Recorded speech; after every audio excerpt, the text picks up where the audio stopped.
Hi everyone, welcome back to Munna vlogs. Census related మన ఛానల్లో map గీయటం దగ్గర నుంచి సెల్ఫ్ ఎన్యూమరేషన్, అలాగే హెచ్ఎల్ యాప్ ఎలా వాడాలి, నెక్స్ట్ మార్కర్ తో గోడ మీద ఏం రాయాలని చెప్పి మొత్తం మంచి మంచి కంటెంట్ ఉంది. అప్లాస్ కూడా చాలా అంటే చాలా బాగా వచ్చింది. అలాగే ఒక కన్క్లూషన్ వీడియో లాగా నేను ఈ సెన్సెస్ రిలేటెడ్ కి క్వశ్చన్ అండ్ ఆన్సర్స్ కింద ఈ వీడియో చేయబోతున్నాను. ఆల్రెడీ ఆంధ్రప్రదేశ్ లో నాకు తెలిసి సెన్సెస్ కూడా నియర్ టు 90% కంప్లీట్ అయిపోయినట్టుంది. ఎందుకంటే ఇంకా just 9 days to census complete అవబోతుంది ఆంధ్రప్రదేశ్ లో. అదే మన తెలంగాణకు వచ్చేసరికి ఇప్పటికి మే 11th నుంచి అయితే స్టార్ట్ అయింది కాబట్టి ఒక 10 days అయితే అయ్యింది. కానీ there are lots of doubts అండి. ఎందుకంటే ఆంధ్రప్రదేశ్ లోకి వచ్చేసరికి చివరికి ఉండేసరికి వాళ్ళు ఆ వ్యాకెంట్ హౌసెస్ ఏం చేయాలి, లాక్డ్ హౌసెస్ ఏం చేయాలని చెప్పి ఒక క్వశ్చన్స్ అయితే, వీళ్ళు బిల్డింగ్ నెంబర్ రాంగ్ చేశాము, సెన్సెస్ హౌస్ నెంబర్ రాంగ్ చేశాము, ఏం చేయాలని చెప్పి వీళ్ళు కూడా అడుగుతున్నారు. వీళ్ళన్నిటికీ ఈ వీడియో మనం ఒక మంచి ముగింపు అయితే ఇచ్చేద్దాము. First of all, building number or census house number ఒక్కసారి ఎంటర్ చేసి సేవ్ అండ్ నెక్స్ట్ కొట్టిన తర్వాత మనం దాన్ని రీఎడిట్ చేయలేము. అది అప్డేషన్ డేటాలో కూడా చేయలేము, లేదంటే సింక్డ్ ఆల్ ఓవర్ డేటాలో కూడా చేయలేము. దానికి కేవలం ఆ హౌస్ హోల్డ్ ని రిజిస్ట్రేషన్ చేసిన దాన్ని డిలీట్ చేసి మళ్ళీ కొత్తగా చేయటమే. ఇక్కడే చాలా మందికి డౌట్ ఏంటంటే, సార్ ఇలా డిలీట్ చేసిన తర్వాత మా సెన్సెస్ హౌస్ నెంబర్ కానీ లైన్ నెంబర్ కానీ మారిపోతుందండి, ఖచ్చితంగా మారిపోతుంది. కానీ ఎటువంటి ఇబ్బంది లేదు, ఎందుకంటే మీ ఓవరాల్ టోటల్ కౌంట్ లో ఈ డిలీటెడ్ కూడా యాడ్ అవుతుంది ఆ నెంబరు. అందుకే మీకు అది సీరియల్ నెంబర్ మిస్ అవుతున్నట్టు ఉంటుంది. చాలా మంది ఇంకోటి ఏంటంటే, sir census house number line number ఒకటే రావాలా, లేకపోతే బిల్డింగ్ నెంబర్ సెన్సెస్ నెంబర్ ఒకటే రావాలా? అసలు రాదండి. బిల్డింగ్ నెంబర్ అనేది ఆ పంచాయతీలో గాని, ఆ మున్సిపాలిటీలో గాని, ఆ కార్పొరేషన్ లో గాని ఆ ఇంటికి ఇచ్చే నెంబరు.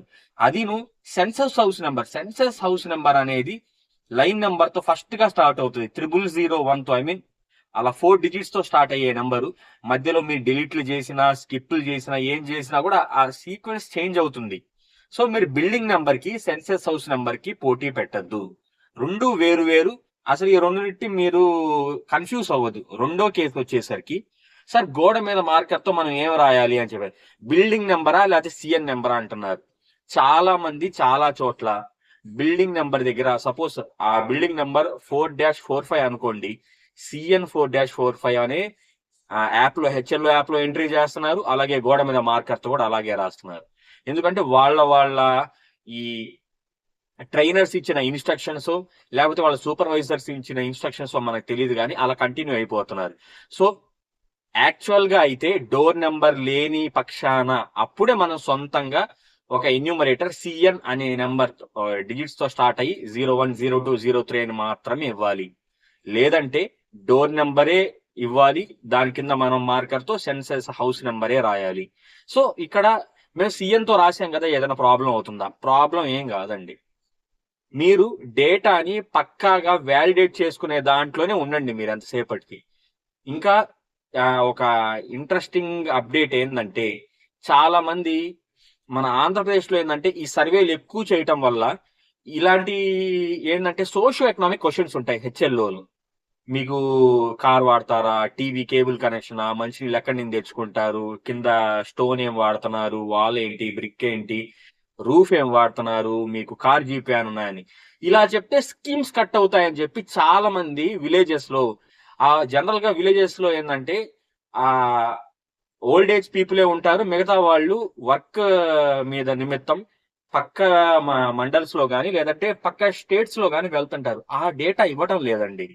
దానివల్ల వీళ్ళకి ఈ 2011 సెన్సస్ పాపులేషన్ కి, ఈ సర్వే చేసిన పాపులేషన్ కి తేడా వస్తుందని చెప్పి మళ్ళీ రీఎన్యూమరేట్ చేయాల్సి వస్తుందని చెప్పి మనకు ఒక ఇన్ఫర్మేషన్ అయితే వచ్చింది. సో ఇప్పుడు తెలంగాణలో స్టార్ట్ అయింది కాబట్టి వాళ్ళకి చాలా క్లియర్ గా అడగండి. సో ఈ టెంపరీగా వెళ్ళి వర్క్ చేస్తున్నా కూడా లిటరలీ ఆ ఇంట్లో చిన్న పిల్ల, న్యూ బోర్న్ బేబీతో సహా మనం ఎంటర్ చేయాలండి. మీరు ఇలా చేస్తేనే పక్కాగా ఒక ఫిగర్ అయితే వ్యాలిడేట్ అవుతుంది సెన్సస్. మీరు దీని చుట్టూనే మీరు ఈ పాపులేషన్, ఈ కరెక్ట్ గా ఈ సోషియో ఎకనామిక్ క్వశ్చన్స్, ఈ 33 క్వశ్చన్స్ ఉన్నాయి చూసారు, దీని మీద మాత్రమే ఫోకస్ పెట్టండి. ఇంకోటి, దీంట్లో ఏదైనా ఒక చిన్న మిస్టేక్ పెట్టినా దానికోసం మళ్ళీ డిలీట్లు చేయటం కానీ, ఎందుకంటే సింక్ కొట్టేస్తుంటారు. సింక్ కొట్టిన తర్వాత అది మళ్ళీ డిలీట్ చేయాలంటే ఆల్రెడీ సింక్ డేటాలోకి వెళ్ళి మళ్ళీ దాన్ని పర్టికులర్ ఆ నెంబర్ ని సెలెక్ట్ చేసుకొని లాక్డ్ హౌస్ అని మళ్ళీ పెట్టి ఇన్ని రకాలు చేయాలి.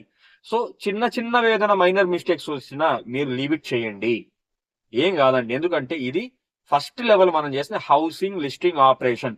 ఈ హౌసింగ్ అంటే సోషో ఎకనామిక్ క్వశ్చన్స్, జస్ట్ మనం ఫిగర్ ఎంత మంది ఉంటున్నారు, ఇంటి పెద్ద ఎవరు, దీని మీదే ఫోకస్ అయి ఉంటది. మీరు దీనికి పానిక్ అయిపోయి డిలీట్లు ఎక్కువ చేసి మీరు కన్ఫ్యూజ్ అయ్యి గందరగోళం ఏమీ పడమాకండి.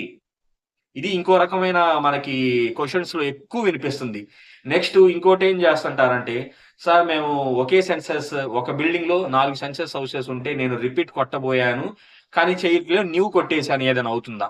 ఏం కాదండి. ద మోటో ఆఫ్ ద ఈ హౌసింగ్ లిస్టింగ్ ఆపరేషన్స్ ఎన్యూమరేటర్ ఏంటంటే, ఆ ఇల్లుని మిస్ చేయకుండా మనం ఈ సర్వే చేయటమే. నువ్వు రిపీట్ కొట్టి బిల్డింగ్ నెంబర్ లేదు, 4 ఉన్నారు, రిపీట్ కొట్టాలి, కొట్టలేదు, ఏమవుతుంది? ఏం కాదండి. దానికోసం మీరు ఎందుకు ప్యానిక్ అవ్వాలి? మీరు ఎంటర్ చెయ్యకపోతే భయపడాలి. ఆ ఫిగర్ ని ఖచ్చితంగా నేను ముందు చెప్పినట్టు నో డూప్లికేషన్, నో ఎక్స్క్లూషన్. నువ్వు నీ హెచ్ఎల్బి పరిధిలో ఖచ్చితంగా ఇంటిని అయితే మిస్ చేయకూడదు, అలాగే చేసిన ఇంటికే మళ్ళీ సర్వే చేయకూడదు. ఈ ఒక్క పాయింటే మైండ్ లో పెట్టుకొని జాగ్రత్తగా, అంటే ఇంకా తెలంగాణకి 20 days ఉంది కాబట్టి మోస్ట్ మంచి టైం ఉంది వాళ్ళకి, వాళ్ళు ఇంకా చేసుకోవచ్చు. ఆంధ్రప్రదేశ్ లో ఇప్పటికే చాలా మనం ఎడ్యుకేట్ చేశాము, చాలా బాగా చేశారు. ఇంకోటి ఆంధ్రప్రదేశ్కి వచ్చేసరికి వెకేట్, నెక్స్ట్ లాక్డ్. మీరు లాక్డ్ పెట్టినా అది సబ్మిట్ అవటం లేదంటున్నారు. సబ్మిట్ అవ్వదండి, ఎందుకంటే లాక్డ్ అనేది ఆ టెంపరీగా మీరు వెళ్ళినప్పుడు లాక్డ్ ఉన్నారు కాబట్టి, సో అది ఇంకా సబ్మిట్ అవ్వదు. అది ఖచ్చితంగా మీరు దానికి రెస్పాన్స్ ఏదో ఒకటి తీసుకోవాలి. అంటే వాళ్ళు ఎంతమంది ఉన్నారని తెలుసుకోనైనా మీరు కొట్టాలి, తప్పదు. అది కొట్టకపోతే మీ సూపర్వైజర్ కానీ మీ చార్జ్ ఆఫీసర్ కానీ ఖచ్చితంగా మిమ్మల్ని కంపల్షన్ చేస్తారు. అది వాళ్ళ తప్పు కాదు. లాక్డ్ అంటే ఈ రోజు లాక్డ్, రేపు లాక్డ్, ఎల్లుండి లాక్డ్, 30 days లాక్డ్ ఉండరు కదా అనేది ఒక పాయింట్ అయితే, వాళ్ళు టెంపరీగా ఎక్కడ మైగ్రేట్ అయ్యి ఉంటారు కానీ వాళ్ళ ఇంటి పక్కన అడిగైనా చెయ్యండి అని కొంతమంది చెప్తుంటారు. మాక్సిమం వాళ్ళ ఫోన్ నెంబర్ తీసుకొని చేయటానికే ఫస్ట్ ప్రిఫరెన్స్ ఇవ్వండి. ఎందుకంటే ఇదేమి సెన్సిటివ్ డేటా కాదు, ఇది ఆర్టీఐ వేసి కూడా మళ్ళీ తీసుకునే డేటా కూడా కాదు కాబట్టి, సో మీరు ముందు వాళ్ళని జనాభా లెక్క పరిధిలోకి తీసుకోవటానికి ట్రై చేయండి. రెండోది, సార్ వెకేట్ ఉంది, వాళ్ళకి ఇక్కడ ఇల్లు ఉంది, నెక్స్ట్ హైదరాబాద్ లో అనుకోండి, లేదా వేరే చోట ఇల్లు ఉంది, అక్కడ చేసుకున్నారో లేదు తెలియనప్పుడు మీరెందుకు ముందే వెకేట్ అని చెప్పి, వ్యాకెంట్ అని చెప్పి సబ్మిట్ కొట్టి ఇబ్బంది పడాలి? కనుక్కోండి. డేటా వాళ్ళు అక్కడ చేయించుకున్నారు, ఎన్యూమరేషన్ చేయలేదు, చేయించుకోకపోతే మీ అనవసరంగా వాళ్ళు ఈ జనాభా లెక్కల పరిధి నుంచి వెళ్ళిపోతారు కదా. సో కంపల్సరిగా తెలుసుకొని ఆ వ్యాకెంట్ ఉన్న దాన్ని కూడాను ఆ డేటా ఎంటర్ చేసి సబ్మిట్ చేసేటానికి ట్రై చేయండి. ఈ 10 days ఉంది కాబట్టి ఆంధ్రప్రదేశ్ లో వీళ్ళు ఈ నెక్స్ట్ ప్రాసెస్ ఏంటంటే, ఈ ఫుల్ ఫ్లెడ్జ్డ్ గా కంప్లీట్ అయిపోతే కంప్లీట్ అని ఉంటది, అది నొక్కాలండి. మన 6th ఆప్షన్ చాలా మంది కంప్లీట్ చేస్తున్నారు, మార్క్డ్ as కంప్లీట్ అని. దాని తర్వాత ఇంకా కొన్ని చోట్ల మ్యాప్స్ గీయలేదు కాబట్టి ఫ్రెష్ గా లాస్ట్ నాకు తెలిసి 4-5 days మ్యాప్స్ గీయటానికి మేబీ చెప్తుండవచ్చు. కానీ తెలంగాణ అలా కాదు, వాళ్ళు ఇప్పుడు మ్యాప్స్ కొంతమంది గీస్తుండొచ్చు, కొంతమంది ఆల్రెడీ సర్వేలోకి వెళ్ళి ఉండొచ్చు. ఇలాంటి డౌట్స్ వస్తుంటాయి కాబట్టి వాళ్ళకి చాలా హెల్ప్ఫుల్ అవుతాయి, వాళ్ళకి ఖచ్చితంగా హెల్ప్ఫుల్ అవుతాయి. బిల్డింగ్ నెంబర్ లో కూడా, ఎందుకంటే ఎక్కడైనా మిస్ చేస్తే కంపల్సరీ చార్జ్ ఆఫీసర్ కానీ ఎన్యూమరేటర్ మన సూపర్వైజర్ కానీ వచ్చి రీచెక్ చేస్తారు. Building number and census house number compulsory వెయ్యండి, మీరు అది మాత్రం మర్చిపోవద్దు.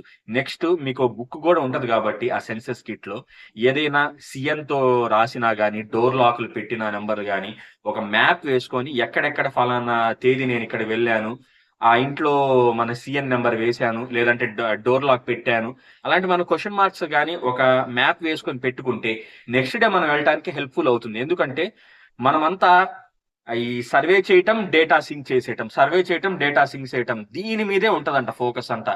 తర్వాత ఏది డోర్ లాక్ పెట్టానా, ఏది వ్యాకెంట్ పెట్టానా, ఏది సిఎన్ నెంబర్ తో స్టార్ట్ చేశానా, ఏదైనా ఎన్ని కన్ఫ్యూషన్స్ వస్తాయి. సో ఈ ఖచ్చితంగా ఆ బుక్ లో ఒక నీట్ గా ప్రతిరోజు వెళ్తున్న మీరు ఆ వీధికి ఒక మంచి మ్యాప్ ఒకటి వేసుకొని, చిన్న మ్యాప్ వేసేసుకోండి. హౌసెస్ కమర్షియల్స్ ఉన్నాయా, చాలా సింపుల్ అండి. కమర్షియల్స్ అడగాల్సిన పని ఉండదు, ఎందుకంటే దాంట్లో మనం ఎక్కడాను owner of the house hold అడగము. జస్ట్ మనం అది పర్పస్ ఆఫ్ ద హౌస్, అదేంటి ఆ సెన్సస్ హౌస్ అని మనమే చూస్తాం తప్ప, సపోజ్ అది ప్లేస్ ఆఫ్ వర్షిప్ గుడి ఉంది అనుకోండి, గుడి బడి లేదంటే ఈ మనం షాప్స్ కానీ ఇలా ఏ ఉన్నా కంపల్సరీ ఎంటర్ చేయండి. ఎందుకు మనం మిస్ చేయటం? మనం ఇవన్నీ కరెక్ట్ గా చేస్తేనే రేపు మ్యాప్ వేసిన తర్వాత మీది వ్యూ డేటాలో ఉన్నది కరెక్ట్ గా సింక్ అవ్వాలండి. మీరు దాంట్లో మీరు మీకు ఆంధ్రప్రదేశ్ లో ఉన్న వాళ్ళకి తెలిసిపోయి ఉంటది. ఆల్రెడీ దాంట్లో నీట్ గా సెన్సస్ హౌసెస్ ఉన్నాయి, హౌస్ హోల్డ్స్ ఎన్ని ఉన్నాయి, కమర్షియల్స్ ఎన్ని ఉన్నాయి అని చెప్పి అవన్నీ రేపు మనం మ్యాప్ లో చూపించాలి, ఖచ్చితంగా చూపించాలి. ఇంకోటి ఎక్స్పెక్టెడ్ హౌస్ హోల్డ్స్ అనేది ఉరామరి కొంతమంది 200 250 అని వేసుకుంటూ వెళ్ళిపోతుంటారు. మీది క్లోజ్ టు 200 లోపే వేసుకుంటూ చేయండి. ఎందుకంటే దాంతో కూడా కంపారిజన్ చేస్తారు చార్జ్ ఆఫీసర్. సో ఒక లిమిటెడ్ 150 హౌస్ హోల్డ్స్ తోనే మీరు 170 హౌస్ హోల్డ్స్ తో చేసుకుంటే మీకు తర్వాత ఇబ్బంది ఉండదు. ప్రతి హౌస్ హోల్డ్స్ ని తరోగా మర్చిపోకుండా గొంతుల్లో సందు సందుల్లో ఇల్లు ఒక రేకుల షెడ్ ఉన్నా కూడాను కంపల్సరీ ఎన్యూమరేట్ చేయడానికి చూడండి. చెప్పలేమండి. వన్స్ ఈ ప్రాసెస్ అయిన తర్వాత ఎవరైనా గనక మా హౌస్ మా సెన్సెస్ చేయలేదని చెప్పి చార్జ్ ఆఫీసర్ కంప్లైంట్ ఇస్తే అది చాలా పెద్ద ఇష్యూ అవుతుంది. ఎన్యూమరేటర్స్ కూడా చాలా పెద్ద ఇబ్బంది అవుతుంది. ఇటు సచివాలయ ఎంప్లాయీస్ కి ఆంధ్రప్రదేశ్ లో కానీ, అటు టీచర్స్ కి కానీ, అంగన్వాడీ టీచర్స్ కానీ తెలంగాణలో కానీ చాలా జాగ్రత్తగా, ఎందుకంటే ఫస్ట్ డిజిటల్ సెన్సెస్, అలాగే ఫస్ట్ హెచ్ఎల్ఓ అని సెన్సెస్ రెండుగా డివైడ్ చేసిన సెన్సెస్ కూడా ఇదేనండి. చాలా ఎందుకంటే ప్రెస్టీజియస్ సెన్సెస్ కూడా 15 ఏళ్ల తర్వాత చేస్తున్న సెన్సెస్ కాబట్టి. సో నేను చెప్పిన ఈ పాయింట్స్ అన్ని ఇవన్నీ ఏంటంటే నా కమెంట్ సెక్షన్ లో నేను వాళ్ళందరికీ రెస్పాన్స్ ఇచ్చి ఉన్నానండి. ఈ క్లియర్ గా ఈ వీడియో వాళ్ళందరికీ హెల్ప్ అవుతుంది. మిగతా వాళ్ళకి కూడా అడగని క్వశ్చన్స్ వాళ్ళకి కూడా హెల్ప్ అవుతుంది. మీరు చిన్న చిన్న మైనర్ మిస్టేక్స్ కి పానిక్ అయిపోయి డిలీట్ చేసేయాలనే ఆతుత అసలు పడమాకండి. మనకి హౌస్ హోల్డ్ ఎన్ని నెంబర్స్, ఎంత నెంబర్స్ ఉన్నారు, దీని మీదే ఫోకస్ చేయండి. డోర్ మీద రాయటం మర్చిపోవద్దు. నాకు తెలిసినంత వరకు మాక్సిమం నా questions and answers HL app related అన్ని అయితే నేను చెప్పాను. ఇంకా ఏదైనా డౌట్ ఉంటే ఈ వీడియో కింద అయితే అడగండి. ఇంకా సెన్సెస్ రిలేటెడ్ ఎమర్జెన్సీగా ఏదైనా ఇన్ఫర్మేషన్ వచ్చినా ఖచ్చితంగా మన ఛానల్లో ఉంటుంది. ఈ వీడియో మీకు తెలిసిన ఎన్యూమరేటర్స్ కి, మీ ఫ్రెండ్స్ అండ్ ఫ్యామిలీలో ఉన్న టీచర్స్ కి, లేదంటే సచివాలయం ఎంప్లాయీస్ కి అందరికీ షేర్ చేయండి. అలాగే కొత్తగా ఛానల్ని విజిట్ చేసి సబ్స్క్రైబ్ చేయడం మాత్రం మర్చిపోవద్దు.